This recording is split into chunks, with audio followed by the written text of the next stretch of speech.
సూర్యచంద్రులిద్దరూ కాలస్వరూపంలో లోకాన్ని గ్రసించేస్తూ ఉంటారు. అటువంటి సూర్యచంద్రులు అమ్మవారికి తాటంకాలు, ఆభరణాలు చెవులకు.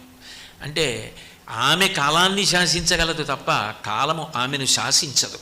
అందుకే ఆవిడ ఎప్పుడూ నవయవ్వన, నిత్యయవ్వన, నిత్యము యవ్వనమునందే ఉంటుంది. అంటే కాలము ఆమెను ఏమీ చెయ్యలేదు అని చెప్పడానికి. అందుకే శంకరులు అమ్మవారి కేశపాశాన్ని వర్ణిస్తే ధునోతుధ్వాంతం నస్తులిత దళితేందీవరవనం ఘనస్నిగ్ధశ్లక్షణం చికురనకరంబం తవ శివే యదీయం సౌరభ్యం సహజముపలబ్ధం సుమనసో వసంతస్మిన్ వన్యే వలమధన వాటీ విటపినాం అంటారు.